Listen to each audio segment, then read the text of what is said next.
Let's kickstart today's business, and yes, it was quite alarming. Actually, we've been hearing a series of insecurity problems affecting the country since last year. Last week, the CAN called for the sack of security chiefs, but today, the minority leader of the Senate, Buhari, asked President Muhammadu Buhari to resign over insecurity issues. Let's take a look at that package, and we'll be right back.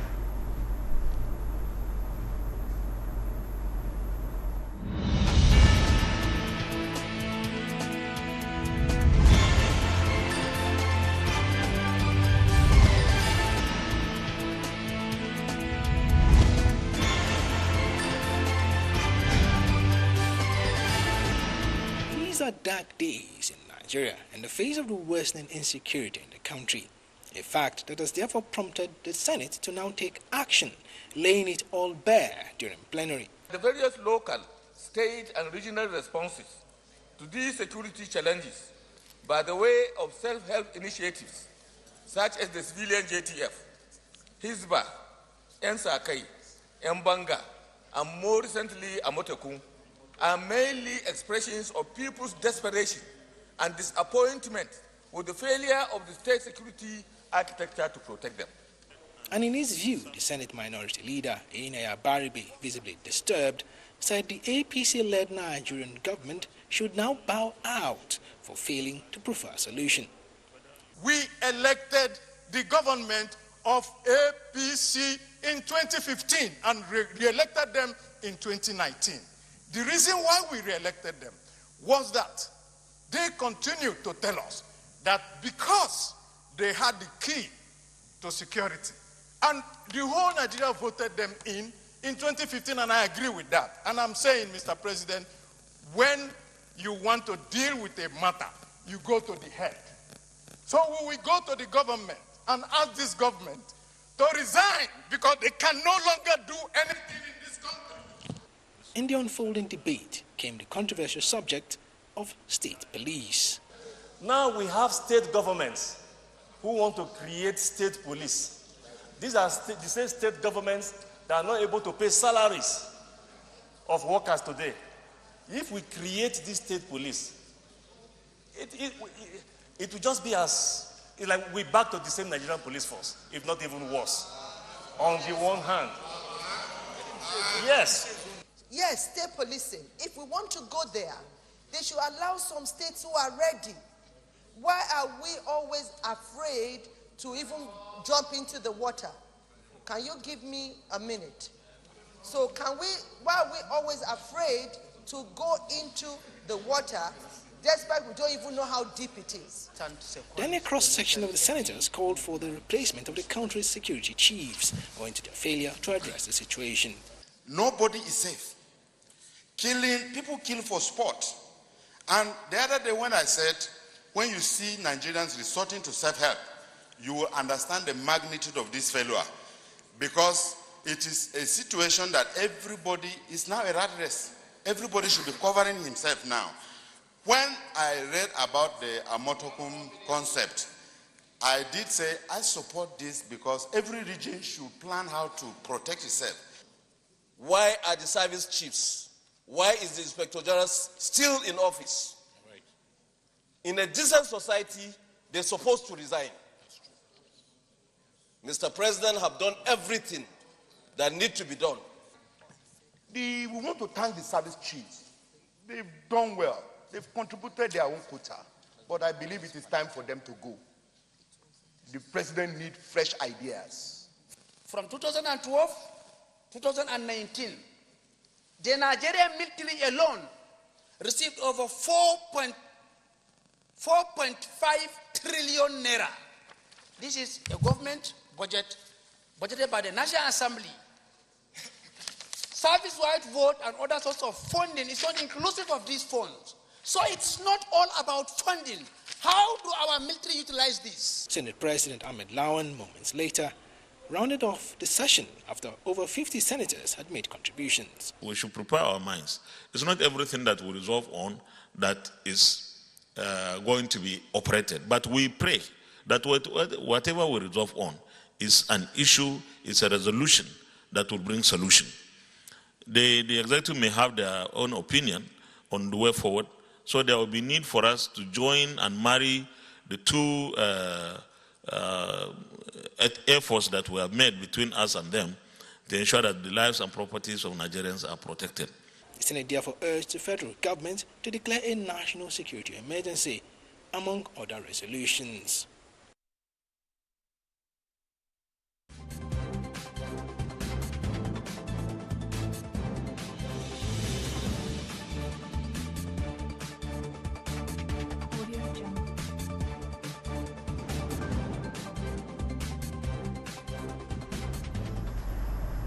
All right, welcome back. You're still on to Editors Forum, exclusive to Galaxy Television, and there you saw the senators calling for a national emergency on security. We also had talks for the call of the resignation of the president, Muhammadu Buhari. We also had talks for the sack of the security chiefs due to their incompetences. And we also know that during the week we saw a lot of killings in Plateau, and the Fulani leaders and community leaders were arrested and moved to Abuja. This is still part of the insecurity threats we have been having in Nigeria, and we are rightly joined now by Yemi Saka. Thank you for joining us on the show. It's nice to be here. I hope it wasn't lack of tricycle or... It was, yeah. That affected you. Yeah, it was. It is well. All right, let us go over to insecurity issues. What's your take on this cause for the sack of President Muhammadu Buhari, the security chiefs, due to the insecurity bedeviling the nation? Well, like Senator Buhari said, we didn't vote for the service chiefs. We didn't vote for the National Security Council, Defense Council. Nigerians voted for Muhammadu Buhari in 2015, and we enforced either failure or success in 2019. For me, even the former President Goodluck Jonathan that was accused of cluelessness and incompetence, after every or any major setback or shameful act of terrorism against our nation, he acts by changing the service chiefs, and that brings about a rejig in the system. Now let's look at it this way. There are some guys, these are men that should have retired 2-3 years ago. You extended their tenure, and with that there are some people beneath them that you've cut through their career and progress on the force. So that would actually dampen the morale of some officers, whether you like it or not. Because I'm expected to be a redneck, and because I can't, unless they just want to promote me and move me to DHQ, I cannot be paying compliments. That is what salute to my junior, so subordinates. So it looks at what it does to the morale and what have you, even those ones in the office, those ones commanding the troop. And you now go to the front line.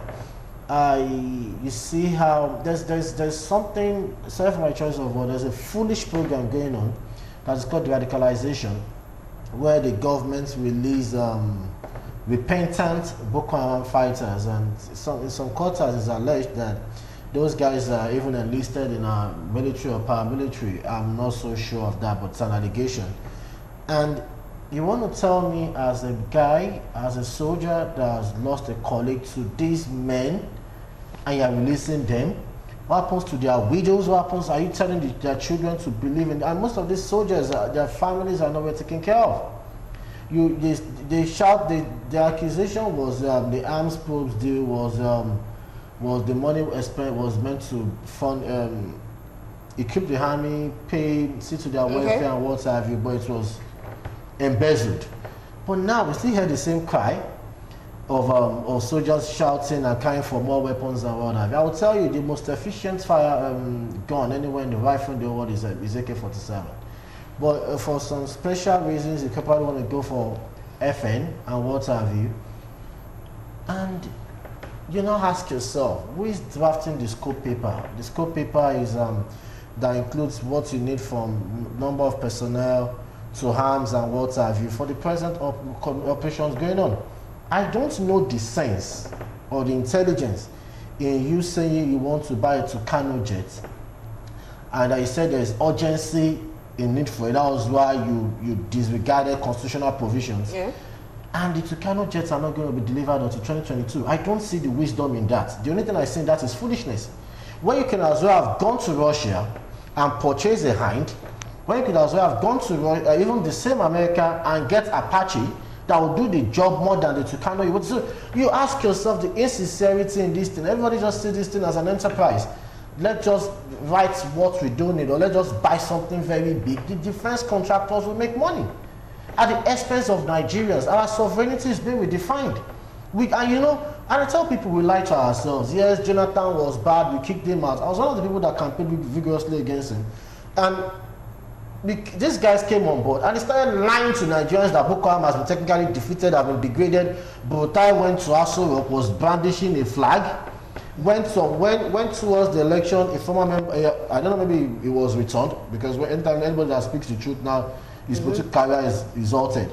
Said you cannot move from Yobe to Borno anything beyond 4 p.m. because Boko Haram are still in charge. And on the floor of the Green Chamber, somebody still said this local government still be controlled by Boko Haram. So why are we lying to ourselves? If we don't tell ourselves the truth, we won't know the mess. In other words, you're still passing a vote of no confidence. Yes, you see, some of us question the credentials of Muhammadu Buhari as a general, because how can you believe you can rehabilitate? Because even in America that has the best, what is it called, even Israel, Russia, they don't release such insurgents. You probably could keep them in a safe location, get information from them, debrief them, at the end of the day, neutralize them, expend them. That's what they are meant for. America was not mad when they cited Guantanamo Bay in Mexico, in Cuba. Okay. But you keeping these guys in your country. All right, let's quickly hear from Olusegun Ariyo. We also know that during the week there was a statement that a lot of people were shocked about. That was President Muhammadu Buhari saying he was shocked over the rate of insecurity in Nigeria. And we also know that the Vice President made a statement that also got a lot of people alarmed, saying that Nigerians are yet to feel the impact of the government. And now we're hearing talks of his resignation, rather calls for his resignation. Do you also align with Yemi Saka?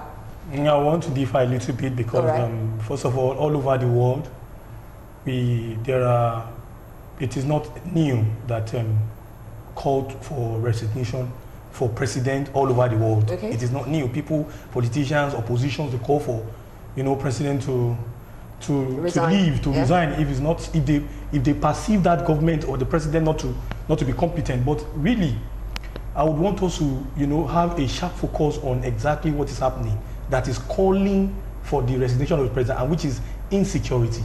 Now I would align myself with the House of Representative member that says the president should remove those service chiefs. They have stayed. They are overstayed their welcome. Yes. Okay. The issue of security is too much. Let me first of all start with Senator Ishaya Abu. He came from where that CAN chairman was killed. Adamawa. Yes. He says, and I quote, that about 4 trillion has been spent on this issue of insurgency and what have you, but there hasn't been any concrete solution. So I would not buy the idea of saying the president should leave. Let me tell you the fact, even if you call the president to leave from now till tomorrow, the president will not leave. In the context of our democracy that we have in Nigeria, you even see some of the House of Rep members are saying those chief of army staff, all the service chiefs should leave. They should leave voluntarily. Have you ever seen any politician who is occupying any position in Nigeria and there's a call for him or her to leave and he leaves eventually? Everybody wants to stay put. They would want to kill themselves there. But let us look at the substance, which is how the president would remove the service chief, or how the National Assembly member would look at what they can, do to the law. Okay, I would like to butt in there. I like what you said. You talked about, let's not talk about removing the president, but his service chiefs. Yemi Saka was mentioning the fact that the president is the one in charge, executive officer. And we also know that there was a security summit, and when Babagana Monguno was talking, he said there was no mention of their removal or anything like that. So don't you see a sort of incompetency in the fact that he didn't talk about the security issues or their removal? Let me remind you, in his last dispensation, when he sent the IG to Benue, did you hear his quote? When he says that I didn't know the IG didn't come to that meeting. Were you? Do you remember? Well, is it not? Yes, I remember when he said that. He said that he didn't know the IG was not in Benue.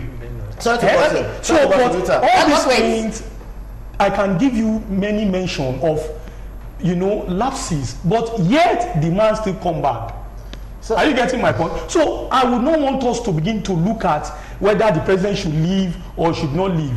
The senator, one of their minister of labor on Twitter, senior advocate of Nigeria, Festus Keyamo, said that it is not a new thing, which I agree with him, that everybody will call for the president to, everybody has the choice. It is within their right to do that. But the reality of it is the issue of security that we must hit at the president, see how he would remove those service chiefs that have stayed their welcome, to see that others are coming and bring in new fresh ideas that we can metamorphose to the solutions that we need. Okay, people are dying in Northeast on a daily basis, slaughtering and all that. So we should rather look at that and let him, after 2023, let him go, and we should plead with him to see how the electoral process can be done to suit best practice standard, okay, so that those who we truly voted for will become what we want them in any political office. That is my style. Okay, before Yemi Saka talks, I just have one question for you now. Yes. Do you feel that President Muhammadu Buhari would remove the service chiefs? I know he would not, because even the Northerners, many of my Northern colleagues told me that he's a president who does not listen. So don't you see that as a problem? But what can we do constitutionally? Okay, Yemi Saka, let's see. Sorry, Victor, now I'm taking you. All right, quickly. When it was said that, I was laughing. I was trying to contain my excitement. There's something they call C-square in the military. It's called command and control.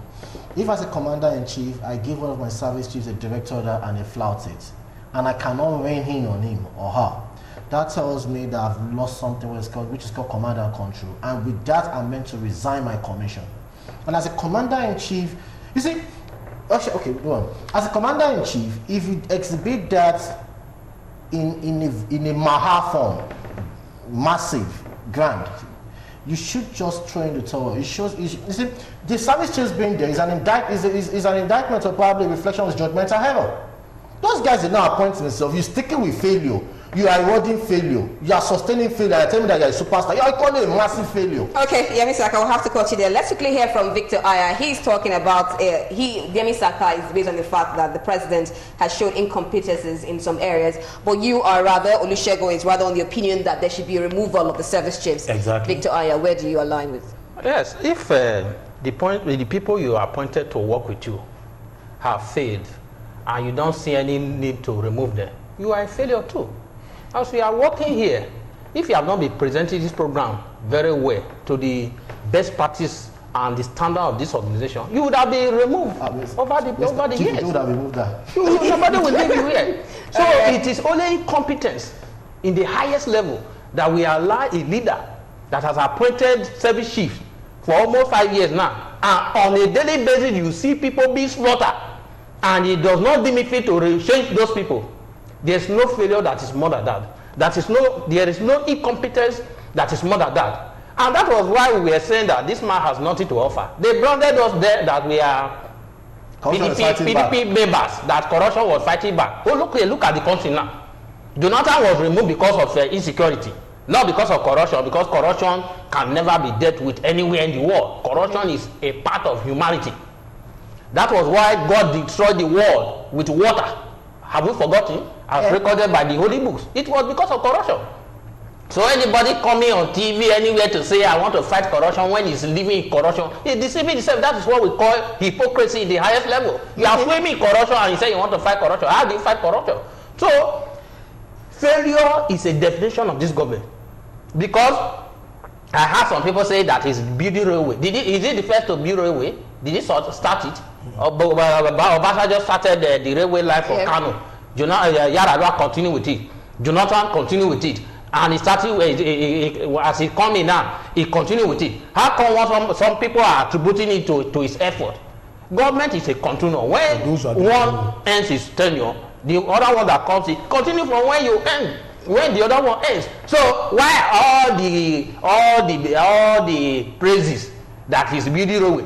Okay.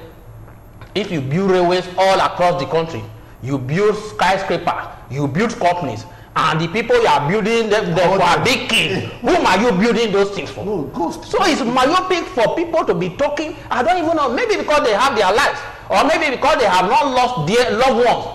If you have lost a close, you have lost a loved one that is close to you, maybe your son or your daughter, it is then you will know the pains of losing somebody. That's why they can compare life and infrastructure, which is not even there in the first place. They are not infrastructure in the first place. So somebody to say that we have advanced in the area of security, I just laugh. That because there are no more bombs. Okay, if there are no more bombs and people are being killed by herdsmen, kidnappers are killing people, bandits are killing people. What is the difference between somebody that was killed with a bomb and another person that is killed with a gun or with cutlass? All of them, are they not dead? Yeah. So why would somebody telling me because it's postman, say, hey, we should thank God that there are no more bombs? It has not happened to him. That's why he's talking that way. Okay, if you know that security has approved, I'm calling on this program on Femi Adesina to take his car and drive between Abuja and Kaduna Road.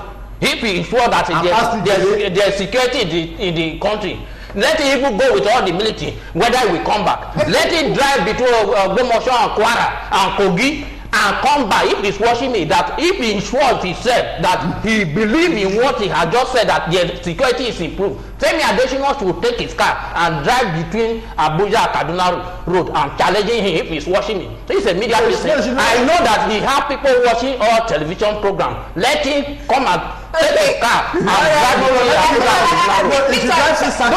and Sacking power from me now, as if he wants to bust out to Doko in Kaduna or as he wants to get Kaduna. He should drive there. Sacking power, so he wants to come into me now and come and tell me. Victor Aya has talked passionately about the failure of the government in insecurity, but we're still looking at the call for his resignation. It's justified. Would you? Victor Aya has his floor now. Olusegun has said that is not the next step we should take. No, it is justified to call, but we all know that in Africa, people don't resign.